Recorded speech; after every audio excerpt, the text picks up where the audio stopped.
10, 9, 8, 7, 6, 5, 4, 3, 2, Oh my goodness! 1, go. Marcus Rashford, 1-1! You loser! Manchester United are in trouble. What is wrong with this guy? Oh man! The kit is causing eye damage and it's confusing the other players. Right now, we're getting peppered. Oh my goodness! It's for free! It dove over the ball, it pushed the ball in, it did everything but keep the ball on. This brother is the biggest waste of talent I've ever come across in football.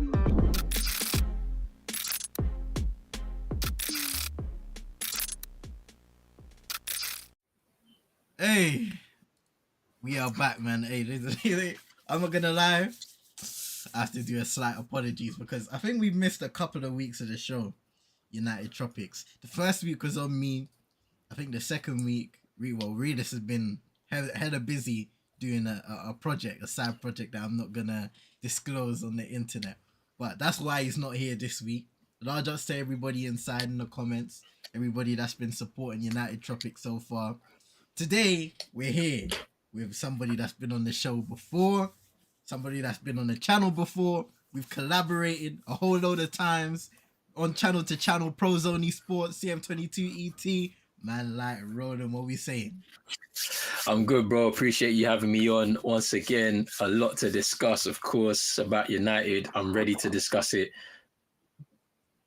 Big up to everybody that's inside right now. Come on, man. And we have a late entry. Just by a bit, he's on time. I'm not gonna do him dirty like that. Rush, how we doing? Yo, big up, fellas. Yeah, apologies for the lateness, man. I'm used to StreamYard, innit? Nah, I hear you. Nah, you've done well to come on because it's a bit complicated. Yeah. There's a lot going on here, man. Yeah, man. But you know what? Anything to dodge the fees. Dodge the fees. Definitely. Nah, I missed you, man. Missed the stream. And what a time to come back, man. A couple of wins on the bounce. Well, listen, we could go straight into that. We can go straight into that. 3 wins on the bounce. Manchester United. We're flying right now. You know, a lot of fans we're happy. Latest victory coming against Brighton on the weekend. It seemed like it was going to be a straightforward one. 3-0. A comfortable lead, and then all of a sudden in the second half, you know, a Danny Welbeck free kick, which is a thunderbolt in his own right, and then Karalampos Kostulas scoring as well in I believe it was an added time in the 92nd minute or something like that to really bring the pressure onto that Manchester United team and Ruben Amorim. But it was Brian Mbeumo getting his second goal to seal the deal and get another success. Well, 3 wins in a row, 3 successive 3-pointers on the bounce. And yeah, it was an interesting game, first and second half. I think the team dropped off in regards to their first half performance and the way they were able to be clinical with the chances that they created. But I guess we'll throw the question out to the panel. What were you guys' opinions on the game, Ronan? We can start with you, bro. I mean, I thought it was a good game overall. Obviously, you're just happy to get them 3 points because we just wanted to be able to kind of get over the hump of, like, you know, them speaking about the back-to-back wins and can we do any more? And then I think just some key things that I kind of felt in the game that I just liked, right, is the fact that we were very dominant, right? Like, very aggressive defending. So you could see the centre-backs, the 3 centre-halves were really, really high up the pitch, especially in that first half.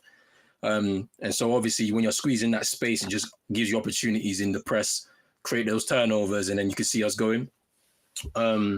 Was really impressed by Mbeumo. Like, you can tell now he's proper settled into the team now. And you can see from the way, just some of the touches, like he'll be pulling balls out of the sky, linking up with Ahmad, which I'm loving to see as well between the two of them, because everybody was saying at the beginning, they're getting in each other's way and in spaces. You can see now they've got that little connection and stuff. Cunha, obviously, Cunha's been good. Don't get me wrong, he's been good, but everybody's been just waiting for that first goal. He gets that first goal, and then he's also doing things that people said that, he wouldn't do. You know, everyone was saying that he walks a lot. you know, he was one of those kind of players but you saw him tracking back, getting like there was a little tackle that he had in the first half where he was able to track back and then prevent a corner or it was a corner or something like that. Sesko looking really good. He got an assist as well for one of the goals, and it's just his link-up play with Cunha and Mbumo. De Ligt has been a monster as well. Like it's been really good. Like all in all, and to be honest with you, I'm happy with the 3 points, man. That's 3 wins and a bounce. We're 6th in the league. We were 4th. You know what I'm saying? It's just more to continue. That's what we need to see. Like, who could have really seen this coming in it? Just a few weeks ago, it was all doom and gloom. The manager looked lost as well. We didn't know what he was doing, you know. And then all of a sudden, back to back to back. And the team just looked rejuvenated. Everyone is just buzzing with confidence. You can see it in those players' faces. One of the highlights for me from the game was really the quality of the finishing. Like, they were fantastic finishes. Like, Mbumo, he could have had a hat-trick, to be honest, if it wasn't for part of our Bruggen. There was that one shot in the second half. It was instinctive. He got down low to his right-hand side to save it. He was at full stretch to save it. And, you know, so he's really coming into his own. And like Roland touched on with Cunha, other elements to his game have been there. But obviously, you know, we judge forward players on goals and assists and that. And I'm glad he's off the mark. It was a precise finish as well. It was really nice. So, yeah, man, I think the people that are most relieved, apart from us fans, is definitely Amram himself and that one brother who's just got 2 more games to go before he can have a trim. Listen, he's gonna be sweating now. I tell you what, I was thinking about this the other day, guys. I was thinking like, right, because he's built a platform out of nowhere just on this. So I was thinking, I was like, 2 more wins here, and he just goes back to being any guy, bro. You better hope he has a plan B, bro, or something for next up, because he's branded his thing in it as just the United strand as well. So it's literally to do with hair. So if he's in the barbershop, I don't know, man. Yeah, it's gonna be interesting to see what happens there, honestly. Defo, man. I mean, look, you guys speak about the attack. The video that I did, the match reaction I did on the weekend, was pretty much, the title was, you know, the new attackers are paying dividends. Look at Mbumo now, he's 5 goal contributions in 9 league games. So that's a really good return thus far. Matheus Cunha, even though he scored his first Premier League goal on the weekend, it wasn't a matter of worrying. For example, we're looking at some of the guys across the league, even though he scored a few goals already. Victor Gyökeres, we're asking the question, where are those goals going to come? Because it doesn't look like it's going to come easy for him. Florian Wirtz, Alexander Isak, even though he's had a few chances, for the most part, he's looked rusty in front of goal. So the pressure continues to mount. Whereas I've always felt with Matheus Cunha, early on in his Manchester United career, we've noticed, which is very rare, but we've noticed the aspects of the game that go missing sometimes and are underappreciated when it comes to players. Getting back, getting stuck into the game, picking up the ball from deep, being able to contribute and to create and link up with the guys that are in and around him positionally. And, you know, I've always appreciated that part of the game. And it was interesting because his finish, just being able to curl the ball around the defender, catch Casper Verbruggen in his blind spot, I thought it was a really cultured finish.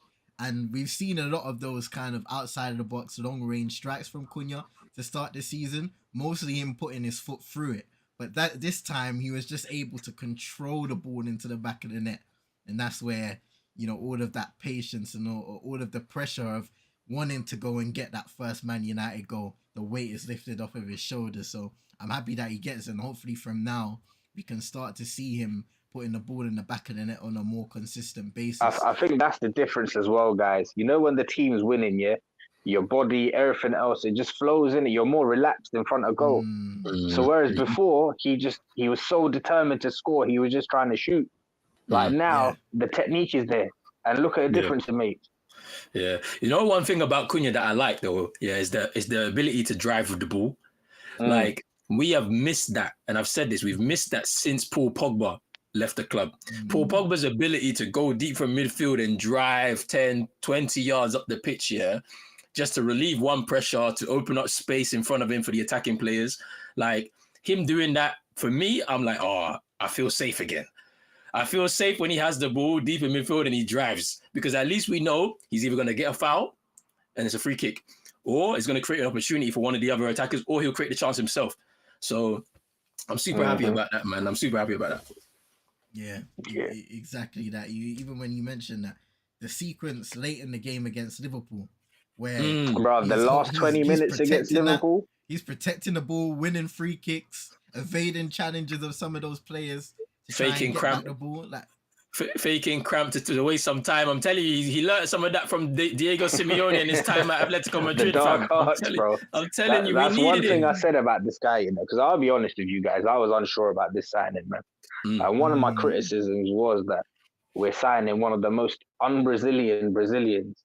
Like, because when you look at his game, like, he's physically strong, he's imposing, he tracks back, he holds up the ball. It's not a typical flair player in it that we associate with Brazil. But, you know, in the Premier League, you need a bit of that. And it's something that we've been missing as well.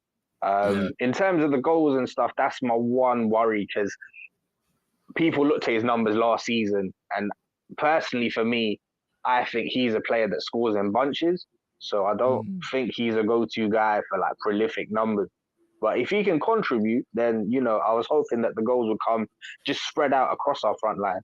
I'll be happy with like 10 to 15 each. Yeah, that's fair, man. Yeah, it's fair. Yeah, I hear that, and I think, you know, I do agree with you to a certain aspect, Brush, where it's like with Mateus Cunha, I don't think he's going to be a prolific goal scorer every single season. He may have seasons where he scores more than others, like last year.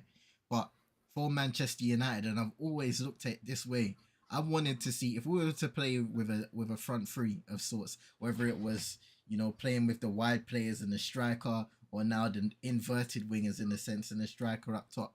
I wanted to see a well-rounded, dynamic front three that works off of each other and is a threat in their own right individually, but they work as a collective to break down defenses, because ultimately we haven't been seeing that a lot when it comes to watching Manchester United teams of the last few years. You know, 2 to 3 years, maybe longer if you wanna go back further. Whether it be Garnacho, Ahmad, and a Højlund up top, or a Xerxes if you want to deploy him, or a Rashford and a Sancho, like, you haven't been seeing that perfect synergy within the front three. And it's not just the attack, you know, when you want to speak about the midfield and the creativity that's coming from the center of the pitch as well, or even fullbacks getting forward and being able to create in comparison to, you know, fullbacks in some of the great teams we've seen in the Premier League and in European football. It just hasn't been there. Things haven't clicked. So being able to watch this front three, and even to be fair, if you spoke about how Mason Mount started the season, he started the season very well in that 10 position. So being able to have multiple players that you can switch in and out now and say, we know you're going to do this, you're going to do a job for the team to a certain extent based upon your skill set, it's a positive more than a negative. And, you know, long may it continue. Definitely. The strength and depth now in that position is mad. Funny enough, that's one of the things why I questioned our transfer window in the summer, because I thought 10 was one of the areas where we had options. The fact that you decided to keep Bruno, and we know he does better further forward, and you've got Mason Mount, whose only real issue was the injuries, really, because otherwise he's tailor-made for Ruben Amorim. So then when you kept those players, and then you got 2 10s, I was like, oh, what about the midfield? Like, it's a bit mad, isn't it? And we did see like the struggles. Well, it's an ongoing struggle, really. Like, for me, there's no midfield 2 that works with Bruno. Like, when Portugal do it, they have 3 men there in it, so there's 2 in support. So even if he plays a more further back holding role, like, there's 2 others there which help him out. So that's still something that we need to address going forward. But I do like how it's all clicking at the moment. The only real concern for me, I'll be honest, guys, this season now, I would really like a left wing back come January. Yeah, I can't lie. I'm with you on that one. I can't lie. I was just about to mention that. Right, because with Dorgu, shout out to the kid. He's doing well, but he's very young, and you can see how raw he is. And he's can't be the senior guy on that side. And Diogo Dallo, oh my goodness. Oh my Yeah. goodness, bro. He Oh, just yeah. stifles us on that left-hand side. And I don't want to be too harsh on him because I know that's not his side, but it's bad. Yeah. Like, whereas a natural left wing back would put the ball into the box here, this man holds the ball up and then passes it back, and the whole attacking intent is gone. Yeah, and I mean, even when I look at Diogo Dalot, yeah, a lot of us say that's not his natural side, but he was branded as a a fullback that is versatile and can play on either I'll be side. honest, I don't even like him as a fullback, full stop. I hear it. Even at his best, like the one place he's adequate is right back in a flat back four. So what are we saying here, bruv? So he's a midfielder now, bruv, or he's a centre back, bruv? I need him God roller.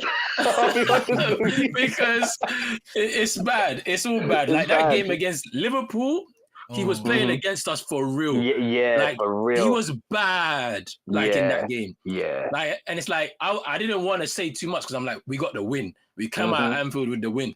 But he in that game was bad. And the fact that he stayed on, even though he was thinking up the place, I was looking, I was like, oh, come on, bro. Like, it's mad, you see, with that as well, I have to throw the question out there. Do you think it's just the Portuguese connection? Of course, 100%. Like it has to be. Like he knows them, I guess, or he'll know them, have a relationship with them. But you know how this thing works, isn't it? Like, and that's one of the things that annoys me in it. And also, I think because with Dorgu, he's very aware of how young Dorgu is, which is fine. But which is why at the same time in the summer, I was looking at that side thinking, rah, we've got a 20-year-old and his understudy is 18. Make it make sense. Yeah. Yeah, I mean, it's crazy, right? Because if you look at all the options that we have at left wing back, you've got Dalot, who's the starting option right now, Patrick Dorgu. You've got a Terrell Malacia, who's seemingly training with the team, but is nowhere near being involved in a first team setup. At all. At all. Yeah. And then you got Diego Leon, who's playing now in the youth setup for United. And again, is nowhere near playing for the first team or at the level, I guess, of playing for the first team. So there's going to have to be a serious recruitment. So like, there's going to have to be serious recruitment in that position, whether that be in January or the summer. I don't know. But I feel like it might end up being the summer because Ruben Amorim probably just trusts The thing is, though, see, we need someone in January. Like, I can understand if the long-term one has to be summer, but in order to get through this season, we need one or two additions, and I'm hoping we get that in Jan. Be it even via a loan or site.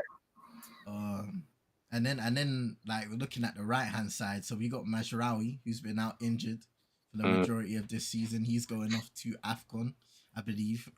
But then of course Ahmad has been doing pretty well as of late in that position. Also, he's somebody that can play in the wing back position, can play in the 10. So, you know, preferably you want to see Ahmad in that right wing back role. He's going to AFCON as well, by the way. So we're using him. The whole of our right hand side is gone. The whole right hand side is gone. Because Mbeumo's gone, and so is Ahmad. So it's a whole new right wing back and right 10. So yeah, you see when you've got the strength and depth of the bigger teams in it who've done well in the league over the last couple of years, like your Cities and that, you can cope. But when you're building, this is why you got to be very careful with recruitment. And it hits at December as well this time around, isn't it, guys? It's a very busy period of time, man. Like, at least in January, usually that's where the cups are, so you don't miss out on too many Premier League games. And then we've got no other excuses, though, really, because the fact that we're not in Europe either, like, he's got to go all out. My goodness, I mean, okay. Question I'm gonna ask you guys, right? Because well, here's a question. Did Ruben Amorim's poor decision making almost cost United with the 3 substitutions? I think one in the 65th and then a double sub in the 70th minute. Because in my match reaction, I said that sometimes as a coach, and we speak about this a lot about managers who we think or who we say based off of, you know, kind of experience of watching them have good decision making skills in terms of making substitutions. Sometimes it's about understanding the situation of the game state, and where both teams are within that game. And I looked at the game and I said, Manchester United, you're 3-0 up. Brighton and Hove Albion are seemingly down and out. You make those substitutions, and sometimes, I don't remember where I heard this conversation, but sometimes you make substitutions And based off of the intent of those subs, a team either sits back and looks to protect the lead they already have, or they're going for the jugular, depending on the state of the game. And once Brighton got that goal, you saw the game turn on its head. You saw Brighton all of a sudden pushing us further back. We look to protect and protect and protect. Then they get the second goal, and all of a sudden people are starting to worry because the game is open, which means either Brighton can go up and get that equaliser, or we do what we do. We go up the other end, capitalise on a mistake, and the defence being a lot more open than it would be in a certain game state, and Mbeumo finishes it off. But do you criticise Ruben Amorim for the changes that he made in bringing in? So he brought in Aiden Heaven. Luke Shaw hasn't seen a lot of game time at all this season. Aiden Heaven in defence. Casemiro, who I thought was one of the best players on the pitch for Kobbie Mainoo. And we've had a lot of conversations about Kobbie getting game time. And I believe he got some substantial game time in this situation. And then, of course, Patrick Dorgu for Ahmad. You know what's interesting about like the moves that Amorim makes here is that he makes a lot of like for likes. And so you're not really you're trying to understand, okay, so why has he made these moves? Is it to preserve some people's legs, even though we don't have a lot of games? So why is he making these kind of like for like subs? He's always subbing off one of his centre backs. He's always subbing off one of the midfielders. And then he's always subbing off one of the wing backs. But it's pretty natural. Like you lose control like in the midfield when you bring Mainoo on for Casemiro, because they just like, I feel like Casemiro is experienced to the point where he can understand what his role is in that team. Mm-hmm. And then there was a little switch, like when Mainoo came on and we lost control, we conceded one of the goals. Bruno and him switched. I don't know if anybody noticed it, where he stood back a little bit. He was like hanging back and Mainoo was being pushed a bit further forward. So there's a lot for him to learn about playing midfield in a number of different game states. And so you lose control there. I think, you know, like Ahmad came off for Dorgu, you said, right? Yes. Yeah. Dorgu is still, like we said, he's young. So there's a lot about the game that he needs to understand from a wing-back perspective. Naturally, I think in a system like this, wingers do better than wing-back or than defenders. Naturally, when they're wing-backs, like that's how I feel. And I think with him, he's struggling with a lot of the information. He's got like information overload. I think he just wants to be an overlapping left back. We got to remember as well, guys, Dorgu didn't even come with one defined position. Like at Lecce, they were playing this kid everywhere. I saw one game when we were linked to him, right, and he was on the right wing. Yeah, this is what I'm saying. Like I think he's being overloaded with too much, and I saw it specifically. They played with a flat back four as well, Roland. So when he was playing there, like in defense, he was playing left back, bro. Yeah, like again, the game against Liverpool, when he came on the pitch, I was like, you can tell he's struggling because he doesn't actually understand what he's supposed to be doing. I think he needs like a specific role, a specific function within the team, and then just do that. And a bit of guidance as well, man. This is why I think a more experienced option to play ahead of him would help him out loads. For sure. And then the Aiden Heaven one, I mean, he got the assist at the end, which was a bit of a mad, even though I don't think it was the pass was intended for the actual goal for Mbeumo, But I don't mind that because I think Heaven's decent. Like, you know, he's young, but I think he's really good on the ball. He's aggressive as a defender. He's a front foot defender. So, but sometimes, you know, when you throw a player on in the middle of a game, they have to get up to game speed. He hasn't played a lot this season, so maybe that could have been one of the reasons why. I mean, I don't think he was at fault for any one of the goals. If I'm being, because I mean, the first one was the free kick. I don't think he was at fault for it. So it's just natural, right? And then I think Xerxes was the one that missed the run of the second goal. Oh, that was atrocious, bro. He really should have picked up his man the way he conceded that second goal. Xerxes was just half-hearted and didn't use his size or strength or nothing. Yeah, so I mean, it was just one of those ones. So I mean, it's hard to judge Amorim on off of those moves because ultimately he's putting trust in players. Like people have been speaking about, and you mentioned this just a bit earlier about Kobbie Mainoo not getting minutes. Well, he's been given minutes, and there would have been specific instructions that would have been given to him by the manager, by the coaching staff as he was coming onto the pitch. And you lose control in midfield because I personally, I'm not a fan of midfielders that only want to do specific things. If you play in midfield, you should be able to do everything. You should be able to do anything. That's my take. That's how I feel. This makes me want to ask you about your thoughts on Ugarte then, Roland. Yeah, no, but he's bad. He's very bad. Like, let's not even he's bad. Like, he's bad. We spent £60 million on. He's basically a shin kicker. That's what we paid for. Like, he's not going to do anything else, and that's not good. But the reality is, I just think that Mainu needs time to develop, to become one of the better midfielders, like, to be able to do anything on the pitch. He's just like we lost control in the midfield, and that was it. I mean, he's just young. It's because he's young. He's inexperienced. He hasn't played a lot of football, even though people are maybe putting him up on a pedestal based on his skill set. I think there's a lot of pressure on him as well now, because he's not getting the minutes that people think he deserves. They want to shoehorn him into, when he gets that little chance, he just needs to relax, man. I think he's overdoing it as well, because you're right, Brush, because it's like there's a lot of pressure on his shoulders. Obviously, with him asking for a low move, he wants to go and play at the World Cup. People are putting him in, the same categories as Pedri's and all of this and all of that. They called man Seedorf, bro. Do you know what I mean? Like, there's pressure. There's too much pressure. Unbelievable pressure. Like, what? So, whereas he needs to play his game, and I understand why they are not playing him every single game, because ultimately, I don't think he does a better job than Bruno Fernandes in that midfield. And this is the thing you got to remember as well, innit, guys? So. Like, you got to remember how young he is. Like, because look at how unsettled Carlos Balaba's been at Brighton. Like, recently, he's put in one or two good performances again. But before that, like, his form went off a cliff, man. But you got to take this with young players, man. You got to understand how old they are, and inconsistency is part of it.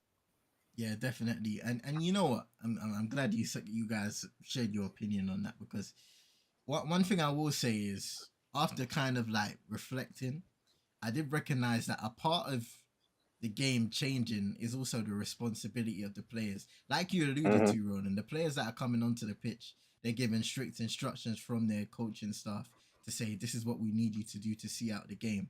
And it's the same really with the players that are already on the pitch. Those guys are they're gonna understand what they need to do in order to win the game, basically from preparing before the game, and then obviously as the game adapts, the responsibility is on the players. And we always speak about football from past periods of time, and players having more freedom to make those decisions based upon their abilities and the trust that they conjure up with the manager. And I think a large responsibility and a large reason why we lost control in that game was because of how the players were able to respond to, number one, having that lead, but also the way they responded to conceding those goals. And we've seen it far too many times with this Manchester United team. And it's the reason why we can't get too high when there are situations like this, because we understand this is a team that, when placed in a scenario where things are going downhill, there are levels to step in even further down that ladder. On that point, this is why I was so happy last week at Anfield. The fact that we went 1-1 and we came back. Like, I preferred that to just winning 2-0, if I'm being totally honest, in that situation, because the tide was turning, innit? Like, as soon as they scored as well, you had that stadium erupt. So all of them were against us. So then for us to come back in that moment, it shows real character, and that kind of stuff, that can stay with you. That's something that he can use as team talks going forward to get the players together and united. Indeed. Big up to Chino, the comments. This guy, hey, Chino, we're waiting for you to show up. Big free, Chino. Big free. Because hear what? Right now, Chino's working his way up from the BBL, innit, bro? He's working his way from the BBL. He's nowhere near making an NBA team right now, bro. Couldn't even try out for a G League team right now. So make sure you pile up this season, big man. But big up yourself, Chino, man. Big up Chino, man. Well, bro. Big up Chino every time. Come on, man. Now, I'm gonna have a little quiz with you guys to break things up. It's a short quiz, right? But Seeing as Manchester United won 3 games in a row, we're all happy. The question here on screen, and people in the comments can get involved as well. Chino said, "Man United making me proud." I want 3 more wins on the bounce. Let's calm down. But you know what I mean? Let's calm down. But the quiz question is, when was the last time Man United won 4 league games? Sweet Jesus, bro. In a row. 18 months ago, February 2024. Is that your answer, yeah, Ronan? That's my answer. I don't know though. What about you, Brush? Bro, I don't even know, It might have been before that still, because even under Ten Hag, it was always sticky, man. Swing a guess. Which season? I'm gonna say 2 seasons ago. Yeah. Well, you know what? Hey, Ronan, you guys big up yourself, innit? 23-24 season from February 1st to February 18th. 4-3 win against Wolves, 3-0 against West Ham, 2-1 against Aston Villa, and a 2-1 win against Luton Town. Yeah, I read this this morning. That's the reason why I know. Like, because with United, it's a blur, fam. Every game that you lose it, you just you put it out of your mind and move on. Yeah. But I read this morning and I was like, 2024 February 18 months. Yo, it's crazy. Listen, hey, how about this then? I'll throw an extra question out there. How about 5 in a row? When was the last time we won 5 league games? Hey, that one. That's Ollie. That's Ollie. That's gotta be Ollie, fam. It has to be Ollie, bruv. It has to be. Are you guys locking in those answers? Yeah. Yeah, I think it's Ollie, man. It has to be 5 Ollie, in a row, yeah. 5 in a row. In fact, it was Eric Ten Hag's first season. First season. Oh, really? Yeah. Do you know what? Because of how it ended, we forget that he finished quite high up in his first season. He finished 3rd in the first season. Yeah, 3rd in the first season. From November 13th to January 14th, 2023. 2-1 win against Fulham, 3-0 win against Forest, 1-0 win against Wolves, 3-0 win against Bournemouth, and then that famous 2-1 win against Manchester City. So it just shows. I mean, we're in the back end of 2025 now, and we're speaking about winning 2 games first, and now 3 games in a row for the first time under Ruben Amorim. Bro, we've been so deprived. I've just been smiling all weekend. We've been so deprived. It's good to not be the crisis club. Do you know what I mean? For real. Like, it's good because Liverpool, their fans are melting down over. Like, they are melting down. Can you imagine? On the bounce. Can you imagine? 400 million in the summer. You lost Trent. All them big boy signings. Oh, mate, it's crazy, right? Yeah. But hey, I mean, we're above them in the league. Saturday was beautiful, guys. And not only that was the icing on the cake, innit? The fact that we actually capitalized for once and did what we needed to do. They lost 4 on the bounce. And, bro, I didn't have to scroll when I brought up the league table. Trust me. I'm telling you. Imagine going on Google and not having to go. And at that time, Arsenal hadn't played in it. So I'm like, hold on. How the hell are we 3 points away from Arsenal? Such fine margins in it. If it weren't for like certain missed penalties and that, I actually thought we played really well against Arsenal on opening day as well. And on another day, that could have gone differently. We could have at least got a point in that game. For sure. So yeah, it would have completely changed the trajectory of how we look at this team. Imagine, and you know what? Perfect segue, innit? Season expectation checking.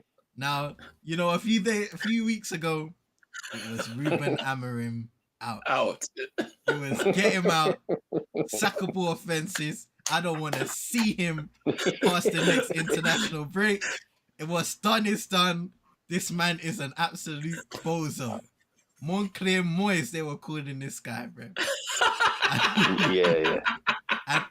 Moncler Moyes is crazy, bro. Yeah. Luigi Allardyce, all of that, man. It was mad. Listen, imagine, and now we stand here, big up to Vibes, big up to Paxton. Now it's Ruben till we die, you know. I'm just saying there's still Amorim out. But this is why we need to hear the opinion. Shout out to Will in the comments as well. Large ups Big to up, you, Will. bro. Big up, Will. This is why we need to hear the opinions of our panelists and the opinions of the people, because we've won 3 games on the bounce. The vibes in the camp are up. We're seeing guys doing the little dance and everything, and Boomer and Aman. we're restoring the feeling again.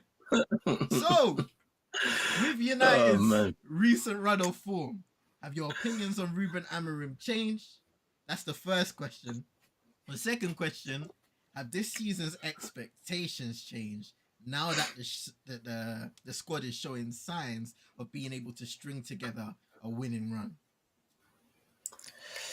I mean, like, bro, literally after the Brentford defeat, bro, like I was like, he ain't surviving this. Like the pressure's building and stuff like that. And I think the best thing that I saw out of that week of before the next game against Sunderland was basically Jim Ratcliffe coming out.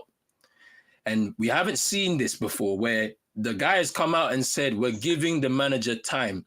That definitely just lifted all the pressure off of his shoulders, where we're not going to be reactionary like how the fans are, like how we were a few weeks ago, and just kind of cast the stone at him and say, yeah, you're done. Do you know what I mean? He came out and said, we're giving the manager 3 years. We're going to let him do his thing. So that put the pressure off of his shoulders. And that also allows the players to also feel less pressure as well.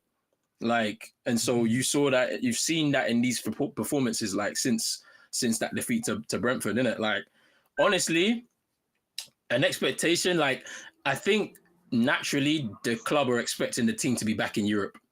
Like, you can't spend £200 million on a brand new attack and then not expect to be back in Europe. So I'm thinking they're going to be top 6 this year because of the fact that the clubs that finished above us last season, some of them haven't really started well at all. So you're talking about Villa, Newcastle, obviously Forest are down in the relegation zone right now.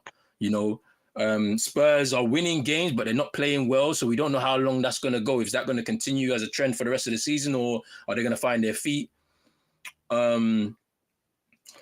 And Chelsea are inconsistent as well, like very young squad, so there's not a lot of experience. So some of their players ain't looking the way that I mean, the money they spent is not like the same. And then there's big injury to Palmer and stuff like that. We don't know what's going to happen with that. So I expect them to be back in Europe next season. Which European competition? I don't know. Top 6 is probably what the club are looking at back in the Europa League, and then build from there. But the vibes are back, bro. Like, as you said, like there's genuine confidence within the team. If you win games, you're gonna gain more confidence.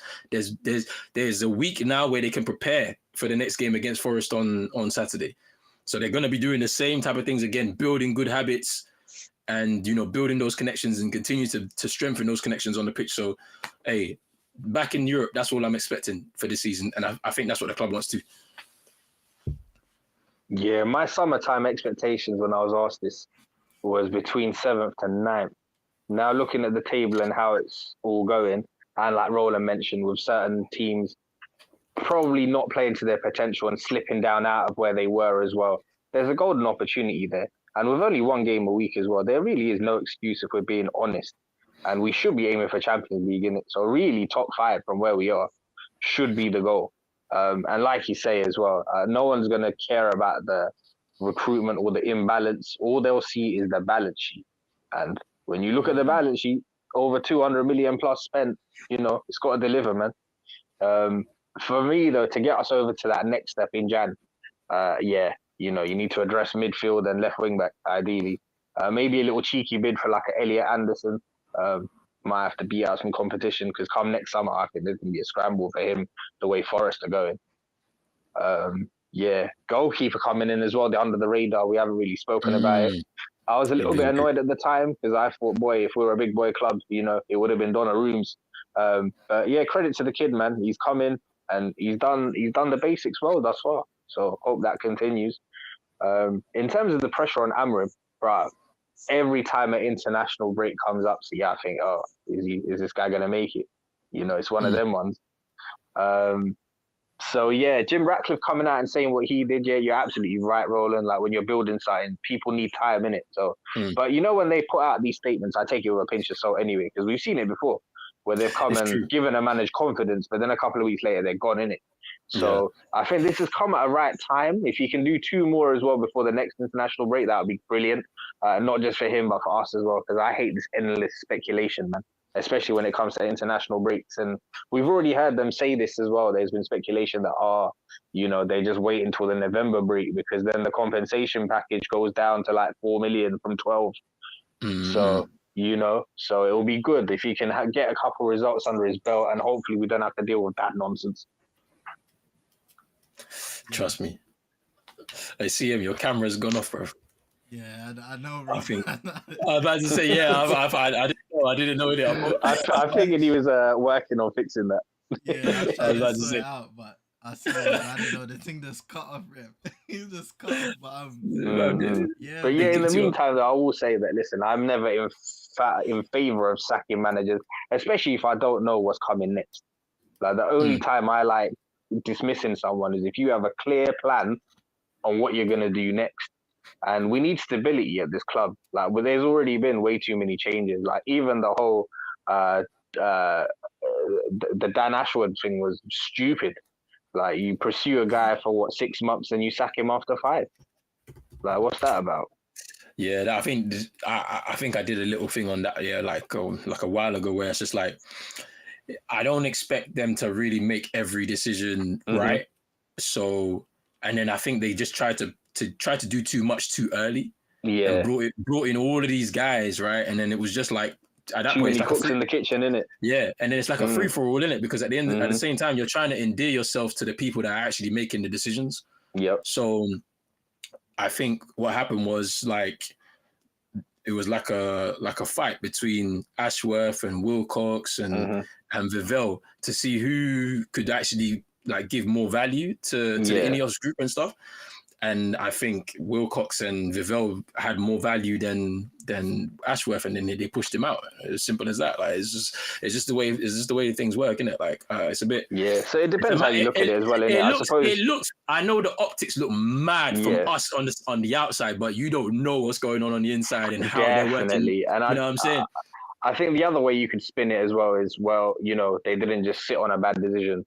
They dealt with it there and then. They dealt with it and just kept moving like it was. And like, if I'm being totally honest, if you look at the recruitment in the summer, it's looking like it's already paying dividends. Yeah, like whoever was involved in that decision making, most likely Vivell was part of it, and Wilcox obviously having a large part of it because he's the connect between the manager and the board and whatever.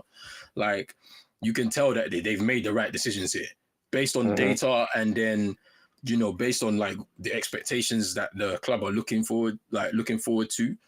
Like, rebuilding our whole attack was the right thing to do, whether we like it or not. I know that people would have wanted a midfield to come into play, but that takes time because you need to identify the right targets. My approach definitely would have been more all-rounded. But, I'm happy that the players are here now, and I'm just happy that they're just taking to it, man. Because that Belabor thing, could you imagine if we spent £100 million and then like the pressure on that kid would have been insane. And that's why I'm glad we didn't do it. Because it would have been nice still. It would have been nice. Started the season as well. Yeah. $100 million for a defensive midfielder is a no-go. I can't do it. Crazy. I can't do it. Like, it's crazy. You can spend £100 million on a Declan Rice because nobody's talking about his price tag because of the way he's performing. But you can't spend £100 million on a defensive midfielder, and that's all he's going to give me, defensive midfield. And also, he's 21 years old, Roland. There's going to be games where he's trash. The man needs to score goals, bro. He needs to assist. I need him to score from corners. I need to score from outside the box.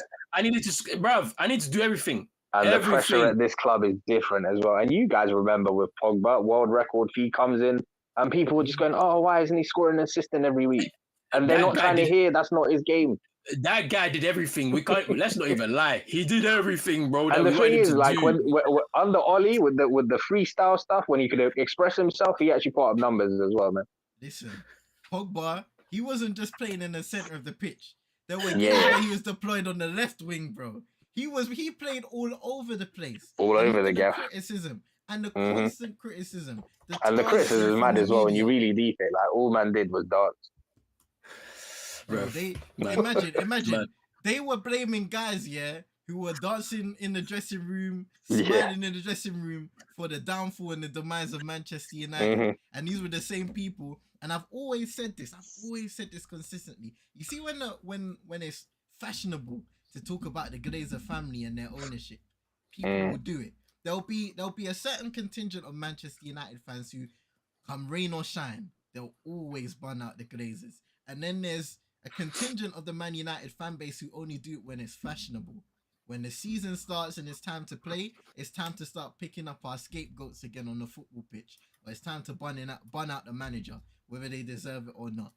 And it's like, when we look back at all of these scenarios, and realize how much time that has been wasted on pointless things, like I said, scapegoating players, one of the most pointless things a fan base can do. Because ultimately, and this is a beautiful thing, I was going to say this earlier, right?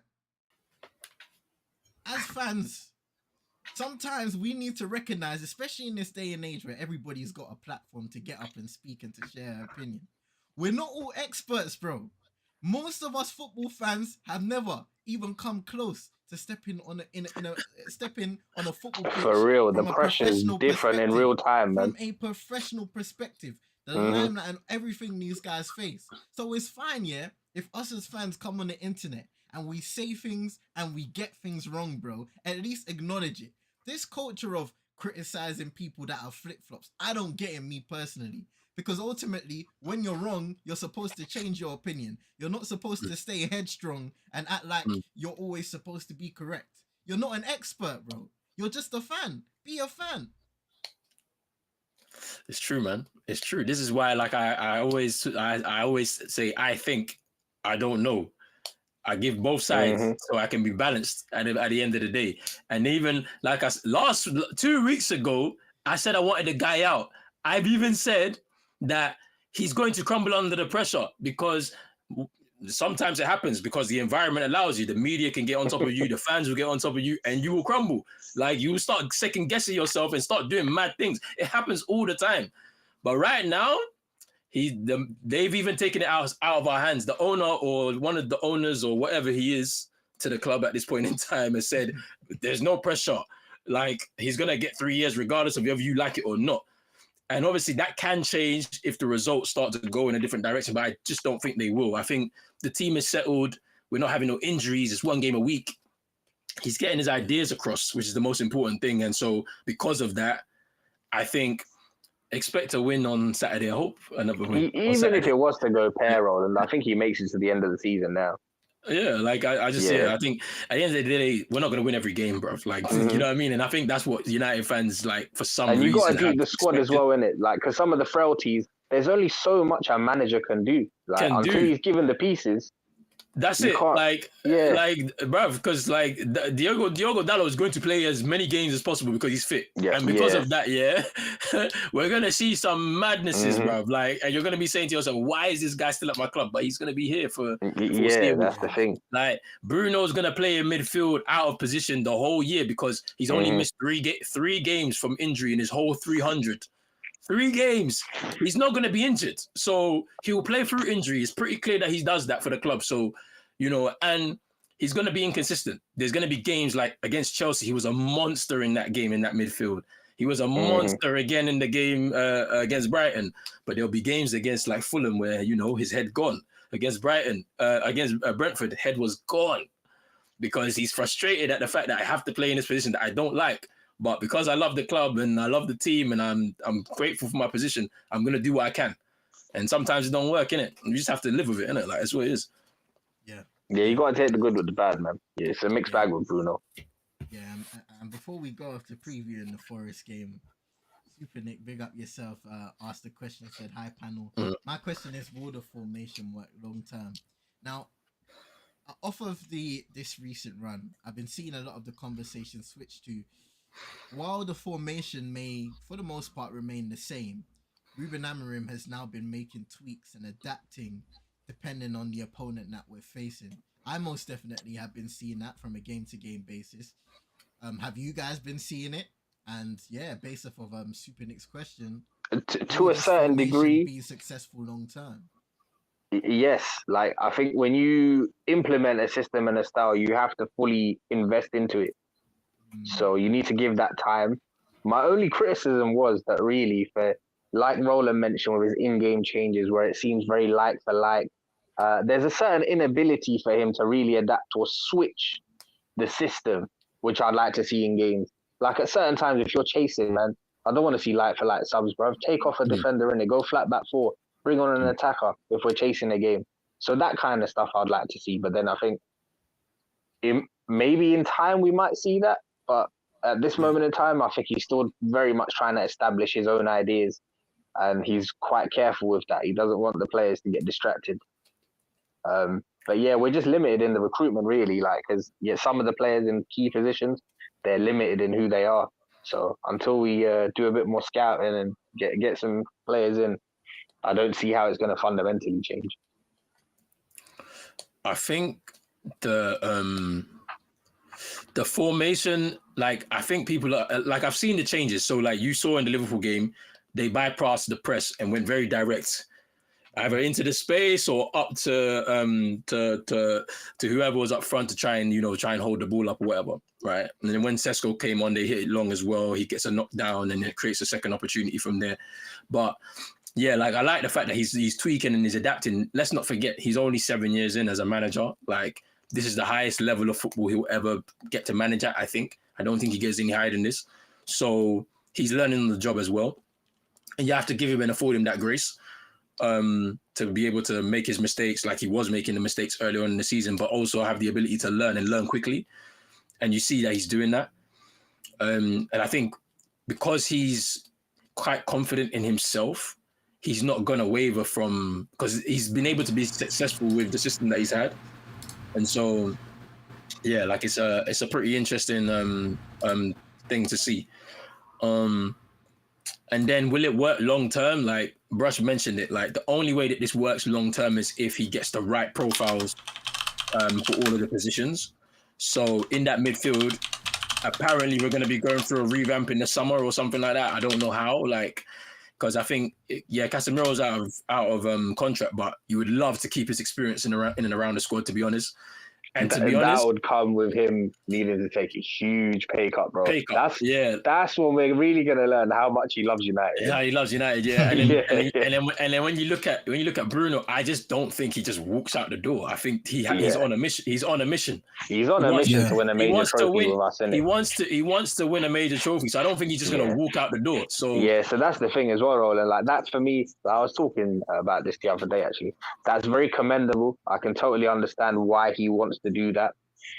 At the same time though, if a Saudi bid comes in, that might be the caveat to give us the 1, 2, 3 pieces which gets us over the line. The thing about it is if we go off the reports, there has been bids. There's been more. There's not been just one. There's been at least 2, 3, and and rightly so. The club have said, I'm sure they've gone to him and said, we've received these bids, and they've said to him, it's your choice. And I know every single time he said no, simply because I can't lie. If I've been here 5 years and you man have been doing up rebuild and then sack a manager and rebuild and sack a manager, I want to win. So what do you want to do? I want to win. So, I respect it from him, to be honest. Like, is it going to be at our detriment? Probably. I don't think we win. I don't think we win a major trophy with him in the midfield, unfortunately. But I respect it either way. I think that's why I think next summer, Roland, is a big summer, man. After the World Cup as well, he's got a decision to make. And I just think he's gonna make the one that that maybe a lot of people won't like, but I'll respect it anyway. And then obviously like the wing back situation, that left wing back position needs a winger. Addressing. It needs a proper winger though. Like so, if they're speaking about maybe Semenyo. Like, Jesus, bro, how much would that be, bro? I don't know. But can you imagine? Hey, Semenyo, listen, he's cooking over at Bournemouth. Then all of a sudden now it's just devastating. It's devastating if you have him in that's going to be, 65, 70, bro?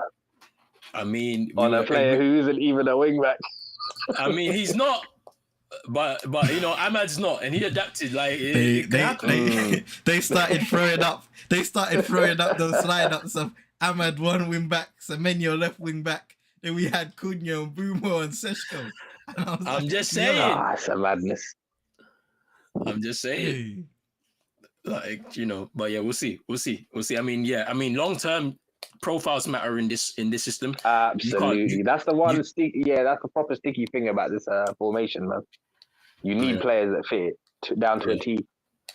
Yeah, like because some of the players that we have at the club, long term they're not going to work out in this system. So like someone like Xerxes, unfortunately, he'll be gone before I we know think it. Xerxes might be gone in January, with He'll how be little gone. we've seen him. He'll be gone before we know it. You know what I'm saying? Yeah. And I was actually surprised, you know, in the summer, I was looking at it thinking, rah, with the 2 tenders that they've brought in, it gave me flashbacks to Klopp's Liverpool, innit? And I thought Xerxes, potentially, we could see him in that Firmino type role with the other two doing the Salah Mane. And it's just not been the case. We've just not really seen enough of him at all. And he, like Højlund, is a better player than a lot of people give him credit for. I just think it's so important to be in the right environment. So if he gets that move back to Serie A as well, I think we're going to see him shine again. I don't think he's a bad player. He's not a bad player. I just think, I think he's just not built for this league. Yeah. And we've seen that before, bro. We've seen the likes of Sebastian Haller just go elsewhere and shoot it up. But in the Prem, it just didn't work out, innit? Like, that's not... Yeah. It's not criticism on him. It's just... It's just, you just go... Yeah, you got to get in where you fit in, innit? It's one of them ones. Even look at Højlund. Because I was last player who was fully devout of any kind of confidence. And look at what he's doing at Napoli, man. I mean, hey, listen, we're gonna speak on it one day, man. Hey, big up to Realest in the comments though. Them are working hard. Yeah, big up Realest. I hope you had a Red Bull or something, my bro.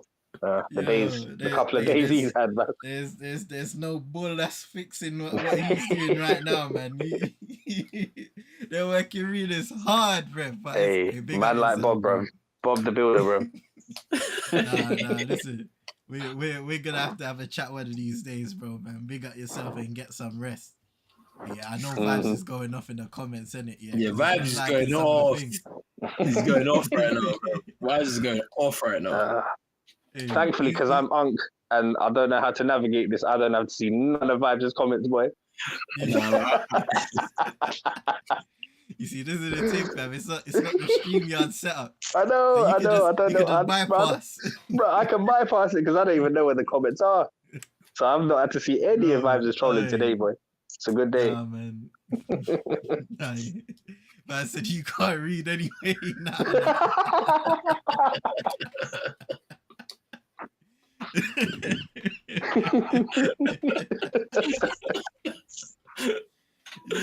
Man.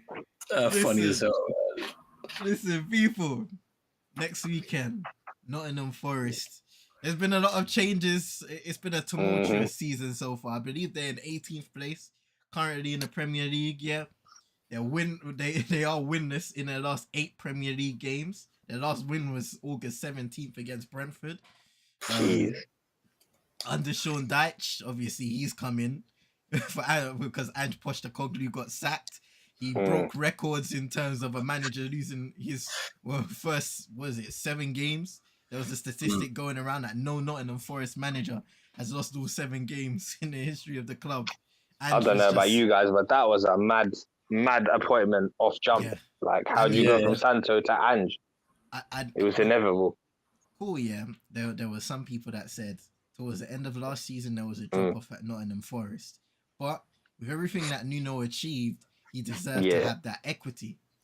Most definitely. So when you switch from a manager with the profile of Nuno and the squad that they assembled to then a coach and Postecoglou and his profile of coaching, especially what we've recently seen with Spurs as his latest job in the Premier League, it was a recipe for disaster. And we all saw how it ended up.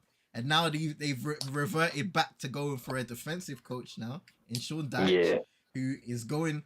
I heard Morgan Gibbs-White speaking and basically saying, Sean Dyche has said, you had a base of stability last season. We want to get back to that, bringing a bit of stability within the squad and getting back to doing what this squad is good at in terms of being defensively solid and then counter-attacking teams at pace. And that's bringing the pretty likes of much the Gibbs White message you send out. Hudson See. Odoi and so forth. When you bring in a Daichi, like you know exactly what it is. They're just trying to avoid relegation, so they're And going to it's be wild, hard to right? break down. Because this is a team who almost achieved Champions League football last season. Yeah, I mean, they're in the Europa League right now, fam. Like because so they're going to be doing a relegation scrap plus trying to do something in bro. Europe. We're going to start seeing long balls to Chris Wood, bro. Yeah. I mean, it's going to be an interesting game. 3:00 kickoff. So, that's Mbumo's time to shine. You know how many 3:00 kickoffs he's played in his life, Rev? That's his time to shine. I can't lie. But yeah, I think they lost as well yesterday against Bournemouth. So it's not just like, it's not just plain sailing. They haven't got that manager bounce. I hope they don't get it against us. I hope they, the City's ground's going to be rocking because United's in town. It's normal. But yeah, like the fact that they're going to be able to revert back to type and like, how they were under Nuno because they've got Dash in there. United just need to be, this week, review some of the tapes from last year, the way that they played, because they are very good at counter-attacking, soaking up pressure, being defensively solid, and then breaking on you. So United just need to be wary of that. And I'm pretty sure if they do that, they should be able to beat Forest, because Forest are not in the most confident place right now. They've lost their last 5 or something like that in a row. So and we go into that bouncing as well. So as hard as they are to break down, I think we've got the tools to unlock it. Yeah, you got because you put your trust in Mbumo and Cunha specifically, just because they're the kind of people, they're the kind of players you can tell they don't give up. Like they're not going to be rattled by none of this. Like, and I don't know about you guys, it's kind of gone under the radar, but I'm quite happy with Šeško as well. I see what he brings compared to Højlund. It's night and day. He's been good. I mean, he's been really good. Like to the point where like rival fans are now looking at some of the stuff that he's been doing and saying, my striker. Like Chelsea fans are like, why did we buy Delap? Arsenal fans, they're talking. They've been talking crazy about Gyökeres and stuff. So, And this is the thing, bro. We knew he wasn't the most prolific, but when you look at his overall game and the potential, like it's a very good signing. Yeah, for sure. Man, 100%. And I mean, how do you guys expect the game to go on Saturday? I mean, I'm not sure if I mentioned it, but yeah, their game's under Sean Dyche. They got the win against Porto, which, even, prior to it and after, you're hearing quotes. Vibes mentioned it in the comments, like Gibbs White talking about how they feel freedom again. and that's wild to me. Really wild to me, but Vibes' comment is crazy. Marinakis could have done a couple things, especially in that contract signing, or everything that went around that contract signing. But we're hearing all of these comments about how the vibe all of a sudden in the camp is a lot better. What are we expecting out of the game? That's crazy work, though. So you're telling me that when Ange came in now, there's no vibes, nothing, bruv. Then as soon as he sat here, I'm seeing man in the camera dancing and that. These players are something else, though. I can't lie, man. They are something else. Man are dancing in the camera and training is that's just bringing vibes, It's crazy. It's crazy. Sean Dyche being the one to bring vibes is nuts in itself. It's nuts, man. But yeah, how the game's gonna go? Like, I mean, I'm expecting United to go rock up, and just kill them, bruv. Like, honestly, because, and I don't even want to say it. Like, it's just there's so much confidence in the squad right now. The vibes are there. Like, one underrated thing this season that you know what I'm saying, like, is like the connection between the players. I think that was a big emphasis. Like. It's been I'm being a Manchester United player over the last 5 years. It must be one of the most draining experiences ever. And now it don't seem like that. It seems like they're happy to play under this pressure. They understand what their job is for this season. So I'm expecting them to go out there and put on a performance.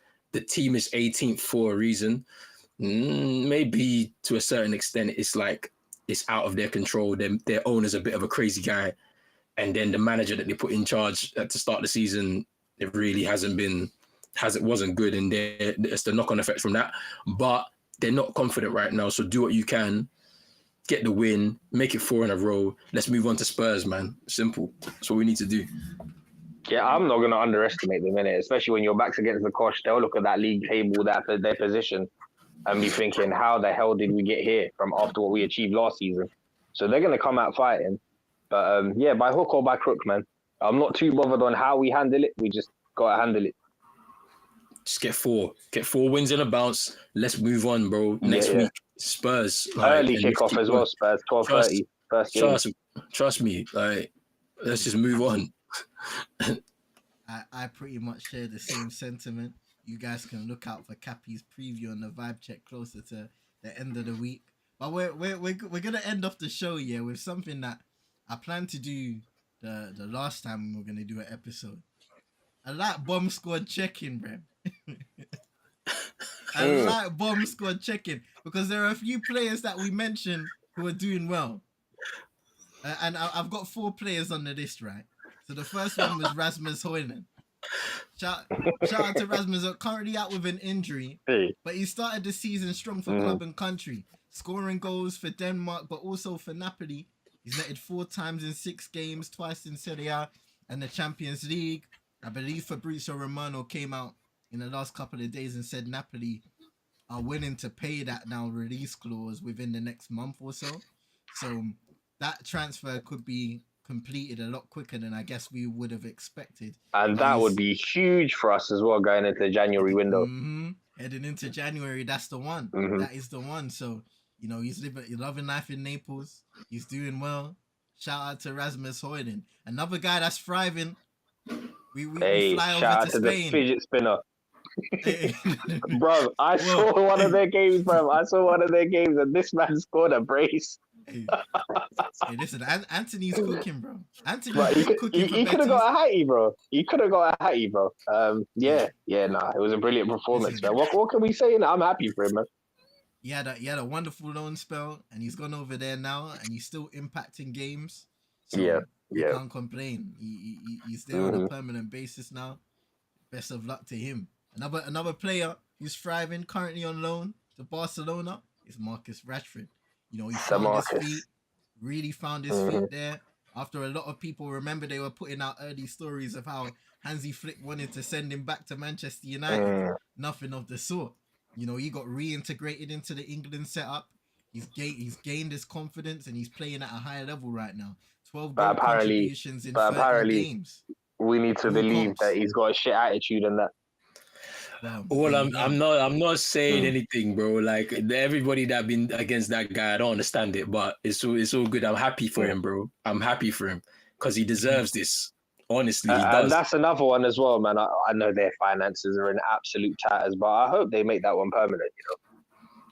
Yeah, he deserves that move. Yeah, because you know what I mean. Like, and we get our money. We've been very favourable as well with the negotiations and the fee that's set in place. I think we reduced it to like 25 million euros, which, for Marcus Rashford, bro, that's a good price, for what he offers. Very good price. Indeed. And he got the assist for Fermin Lopez, the equalizer in the El Clasico before they eventually lost 2-1. And there were, the scenes of the El Clasico that I love, man. The beef, more beef, bro. If there's one game that will produce something, mix up, blend, it's the El Clasico, man. So I love that still. I love it. We got another player, friendly resident goalkeeper Andre Onana, who the wall. You mean the wall? Listen, you see the tweet? The wall. Let me put it out. Let me put it out. Hold on. Hey, which wall? Which wall? Unbreakable. Berlin. Which wall? Berlin. Get out of it. Unbreakable. Get out of it. Listen, look at the bottom left. Look at the bottom left. Unbreakable. Unstoppable. The wall. Berlin Wall, bro. Get out of my face, bro. This guy, fam. Nah, this guy, bro. I can't wait for this guy to come out of my club, bro. I can't wait, bro. Until this guy's out of my club. I don't care where he goes, bro. He needs to go. Just go. You need to go. Hey, that first couple of weeks when he left, You man saw that clip in it where they were hyping his assist, where Yes. where he was moving like a right back with no pressure on him at all. And then in the same game, No. he conceded a goal. Let's not lie. Oh. Hey, listen, they've been making the comps of Ronaldo's saves, yeah? Man's flying through Yeah, the man. air. Yeah. Get him out of my club. Listen, it just highlights how terrible and one-sided compilations can be. See, This is why you can't trust black Yeah. goalkeepers. That's all. whoa. That's all. Whoa. Am I lying? The comments of Roland are his. Am I lying? It does Am I not lying or represent not? the views of this channel. You said, am Anyway, I lying anyway. or am I lying? Anyway, it's fine. In AFCON, you people will see for yourself. I'll make it sure it's live on the screen for you. I'll make Listen, sure. he's a waste man in goal. I don't know how much I'll melanin make has to do with sure. it. I will make sure that everybody knows this, man. The revolution against Onana will be televised. That's it, fam. That's it. Listen, Onana, man. Trabs on sport. He's they're loving him. He's loving them. And yeah, man. Let's make it happen, man. The final player on this. The fact that this list isn't ended is a madness, you know. So.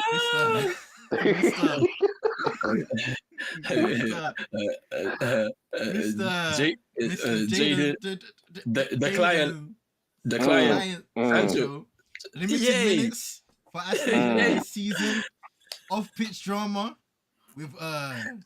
Yeah. I'm just gonna do off-pitch drama with the neck tattoos. With the madam. tattoos, not paying out management, alleged finder's fees. Pure extortion, and them things there, bruv. Hey, freedom fighter, you know. 226 minutes in all competitions this season for Aston Villa. Was subbed on for injured Buendia in the 29th minute and later subbed off in the second half. That's diabolical, bro. Imagine coming on as a sub and then getting subbed off. Listen, it is not good. It is not looking good for Jaden. For every United fan, yeah, that was defending this behavior. Now look, when he was at the club, and then Ten Hag said he doesn't train harder than McTominay, and everybody was like, "Why did he do that? Why did he say?" Look now. Him get himself mixed up with all of the madame and all of this in America. Now look. Absolute nonsense. And Roland, we've spoken about this over the years, bro. This is what happens when you give a young person just ridiculous amounts of money that they don't know what to do with. I'm no different than any other man. If I was his age and you gave me the money. Yeah, bro. I would have lost my mind, bro. 300 grand at like 20, 21 years old. I would have lost my damn mind. I'm not playing football anymore. You can make me the client for as long as I need to be, bro. I'll be that, bro. Give me the thing, bro. And you know what is it? The Wraith? I'm looking at the stars. Listen, yeah. For no reason, see, you're not even going nowhere. You're not even going nowhere. You're just jamming in the car for no reason. I'll be the client, bro. I would be the client, yeah. If I was that young and you gave me that money. That's why God didn't give me that money at that age. This is why we're here. So all I know is that for him, the best thing for him is once his contract is up, whomever is helping him make his decisions, make a good one. Somewhere where he can play football where there's no lights on him because he can't handle it. It's pretty clear. It's pretty clear. Yeah, it's done for him, man. And it's a real shame as well. It hurts because the kid had talent, man. He was so talented, but the attitude and everything else just stinks. Whoever he's got around him as well is just, it's not the right people, man. Yeah, trust. I said that early because, you know, when he put the tweet out to respond when that thing, in fact, I was like, whoever's advising you to do that, whoever's around you, they're not helping you, bruv. And I knew it from then, and you can just see now, and it's just like United must feel stupid as hell because they're thinking to themselves why did we spend so much money on him? Because it's a character thing as well. Because it's like you don't expect to spend £75 million on someone that acts like this. It's crazy to me. And apparently there was some attitude problems whilst at Dortmund. So who was doing the due diligence on that? Like under Fergie, that wouldn't have run. Trust. Man. But yeah, it's mad. It's mad. It's a techie one, man. We wish them all the best. I know some people in the comments wish them nothing but the worst, but we move in it. We'll keep it classy on air because let's face it, yeah, some guys, they're in the thick of it right now, innit? And they're just well, they're not even graduates yet. They're not even alumni of the bomb squad. They're just in the bomb squad right now. Some of them they'll be alumni. What about McTominay, bro? Is he alum now? Yeah, he's an alumni now. So we listen, 18th on the Ballon d'Or. Let's see. What are you telling me, bro? Hey, listen. What did you see the goal he scored on the weekend? Hey, And let's not even go into that because we need some of that right now. But anyway, we move. Listen, let's cool. Let's put a close to the bomb squad check-in for now, innit? So at some point further down the season, we'll do a little bomb squad update. And I know Nick's in the comments said we should do a Ballon d'Or for the best bomb squad member. If Tyrell Malacia keeps smiling in every picture, bruv, he's gonna win. He's gonna win, bruv. Hey, listen. the bomb on door, yeah. The bomb Bro. on door. The bomb on door. No. Yes. Oh, no. Man said the bomb on door. Oh, that's nuts, man. Forget the Puskas award. We got the bomb squash award, bruv. Nah. You see, hey, this is the conversation we've been having off stream, yeah. The Super Nick said we'll each join the bombs because she said he's been mixing it up with the bomb squad all through the. Yeah, listen. I've had concerns about this guy. You know, as good as he's been for us and stuff, bro. 3 consecutive full seasons he's not been able to complete. So when he comes back, I need him to like wrap him up in cotton wool. But conversations need to be had in the summer for real. We might need to move on from him if he can't. Ugarte is the number 1 member in this bomb squad for this next summer, bro. I don't care. But come summertime, the midfield's going to get completely overhauled anyway, bro. He needs to get dashed. He needs to get dashed. Yeah. There's one guy we forgot, though. He scored on the weekend. Man like Garnacho, you know. Garnizzi. Hey, well. You know what? Yeah. You know what? The hater in me is going to say the goalkeeper should have done better in it. Through your legs, man. Through your legs, man. So have some self-respect in it, like. Do your job. But he did his thing still. I can't lie. He looks weird in that green shirt to me, man. In the blue, he looks weird. Yeah. He did the celebration like that guy. He needs to go find himself because that's kudu celebration, and then he started doing the I'm him like he's Ronaldo. I'm like, yeah, go find yourself, my brother, young brother. Just don't do it at United. Go do it somewhere else. Go find yourself. Listen, go find yourself. You might remember what Di Maria said, fam. What did he say? I forgot. He said he needs to stop doing Ronaldo's celebration, bro. Like you said, bro, go find yourself, innit? Find yourself. Yeah, who are you on? Who are you? And who are you going to be on the football pitch and off the pitch? Just because. And talking to Di Maria, that's Bomb Squad Hall of Fame right there.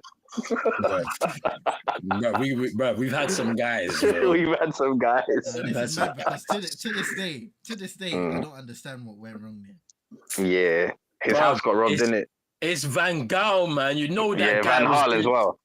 You got one of the coldest wingers in the game, and you don't want to use him as a winger. Like, he turned him into a wing back, a centre mid. Yeah. Long. Yeah, left in a midfield 3 in the middle. Like, obviously it's different, innit? When you got prime time CR7 and Gareth Bale to ping balls to, it's kind of different when you're trying to pick out Valencia and Jesse Lingard. Long day. Manchester United, man. Yeah, you know what? Yeah, we're gonna have to do a Ballon d'Or for the bomb squad for real. There's gonna be deep conversations here, man. Listen, big up to Rich, Eagle Eye Football in the comments. Yo, big up Rich, man. See you guys, man. Each and every time. The growth. saw Rich on AFTV the other day, man. Big Hey. Yeah, doing big things, that was man. sick. That interview That was sick still. It was sick. It was sick. I can't lie. It was sick. Hey, this is what we love to see, man. And he's thrown in a question as well. How many of the players you signed in the last 5 years have actually been a success? There's only one. Bruno. And even that one's subjective, isn't it? Depending on who you ask. Yeah, it depends on who you ask. Yeah. Definitely, he definitely divides opinion, but it has to be him, no? Yeah, like, yeah, it's gotta be him. It's gotta be him. Like, who else, bro? Like, yeah, I don't think we can say anybody, because look, this is from 2020 to 2025 today. We're at the end of 2025, Q4. Bruno Fernandes. That's it. It's only Bruno for me. That's incredible, and obviously it's too early to say the likes of like Brian and Bruno, anybody else coming this season. So we're looking at guys that. I don't know. I'll tell you what. One that I would pick out aside from Bruno, Lenny Euro, bro. Lenny Euro is cold. I hear it. It's just if you're gonna go off of like his ability and stuff, the ceiling that he has, fair. Like we can do that, but it's just we haven't seen a lot. Yeah, but for his age though, are you not impressed with what he can do? Of course, like I mean, right now, you're looking at like we didn't even praise him for the game he had against Brighton, but he was actually very good. Yeah.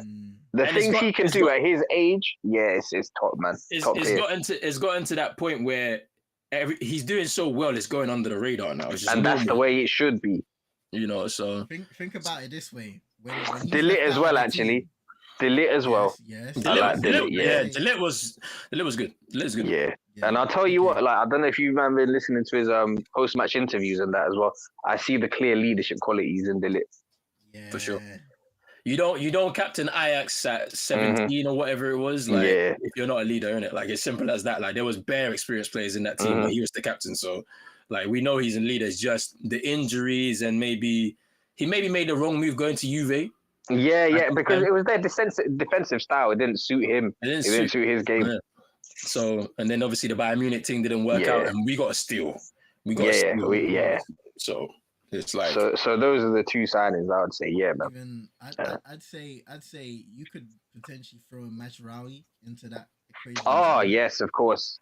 Yeah, I'll tell you what. I do think he was more useful though when we played a flat back four. I like Mazraoui personally as a right back. Like he's a great utility man, but I think that's where he's best. Hey, but he was good in the game against Chelsea though, because what was he? Was he a right centre back? Right centre back. He does, isn't it? And then I don't really like him at wing back. I'll be honest, but he just fills in. It's pretty good. We're looking at Bruno, Matthias de Ligt, potentially Lenny Euro, even though I agree. I guess. But you know what's shocking though, guys? The fact that we're big Man United, and we're sitting there just, going off a list of defenders as our best signings. I'm just saying. Who have we had up front? Defense will win you the championship. Yeah. You know what I mean? Less goals you concede, the more chances you'll be able to score.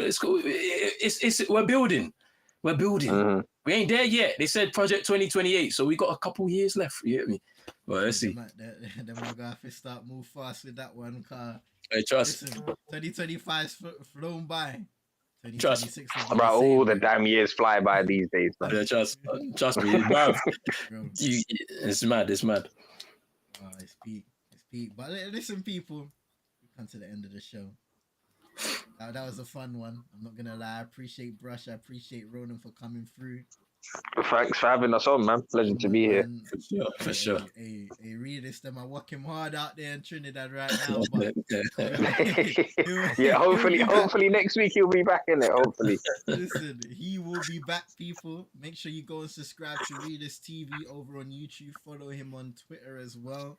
And follow him on Twitch and start bugging him to start streaming again, man. Football Manager's coming out on November the 4th. We're not hearing no more excuses now. Go and coach Oldham or something like that for vibes, innit? Do your job and feed your followers, big man. Enough is enough. You have a computer in your yard that sit on fit and I catch dust for nothing. It's about time you sit down in your yard and go stream or do something, innit? But we move anyway. We move. Big up Realist. Big up to everybody in the comments. Vibes, Super Nick, Will, Eagle Eyed Football, Heavy Kev, Chino, everybody who came through, showed some love. Paxton as well. Appreciate you. We will be back next week, Monday. Don't know what the arrangements will be. If Redis is back, fantastic. If he's not, I'm going to try and have a little conversation that we can put out on both of our channels one of these days as well. Obviously, Roland, if you're available, that'll be fantastic as always.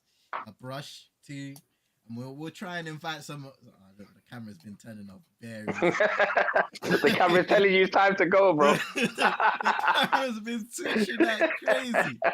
There's a time limit, bro. Yeah, camera said, yeah, you're done. You're done for today. This Time is limit. unbelievable. Hey, It's people, unbelievable. like, share, and subscribe, innit? We'll be back next week. Hey, Come on. listen, one more thing. Roland, Yo. you guys to plug your thing, man. Let's get it. Yo, Pros Only Sports. Hey, people, I ain't done some content in a minute. There's a reason for that. Over the next month or so, you're gonna see me drip feed things all over the socials and on the channel. So make sure you stay tuned. A lot of good stuff coming soon. Big up to everyone who's been supporting me so far. I appreciate also coming on there. I'll probably be back next week if they invite me. Peace. Come on, Brushy. What Boom. you saying, bro? Nothing much, man. Listen, I'm just about, man. You can find me on Twitter at brushy_87. And just, you can find me here, man. Either on stream or in the comments during the Tropic shows. You know, I got a big up Brush for a quick second, you know, because I don't remember where I was speaking. I think it was when we went to the event, Rodin, yeah. And we were basically like speaking about the journey of how we all knew each other. And I was like Brush was the proper, like, he was the glue. He is the glue of this community in terms of bringing everybody together into that GC, and like getting to know everybody. Like Brush was the guy who kickstarted all of that stuff, from my knowledge. So Networking, man. It was really a joint effort. It was me and Rich that started Rich it. But Rich as shout well. out Rich as well. yeah, man. So those two in particular. But the community we've built, though, it's been amazing, man. All these years later, like, who thought just football would just, bring so many different people from different walks of life together? And yeah, it's a vibe, man. Unbelievable, man. Hey, unbelievable. But yeah, as Vibes is saying, end the stream. Listen, we're ending it big, man. Okay. Have a good night, everybody. Watch out for Cappy's vibe check towards the end of the week, previewing the Nottingham Forest game. You know what, see? You might need to bring that pagan on next week, man. He's less of a menace when he's on the stream. Yeah, trust me, bro. Bring him on, bro, because he be doing too much, man, in the comments, man. Yeah. This is the Glazer night, man. The Jimmy Glazer night, man. Yeah, this is Mr. Ilios till I die. Ilios, are you mad? Ilios, are you mad? Hey, man's out here holding up the St. George's flag with pride. Man. My owners, that's what he says, bro. My owners. Ilios, are you mad? Man said, for life. You know what it is, people. Until next week, we'll see you lot, sinner. Bit.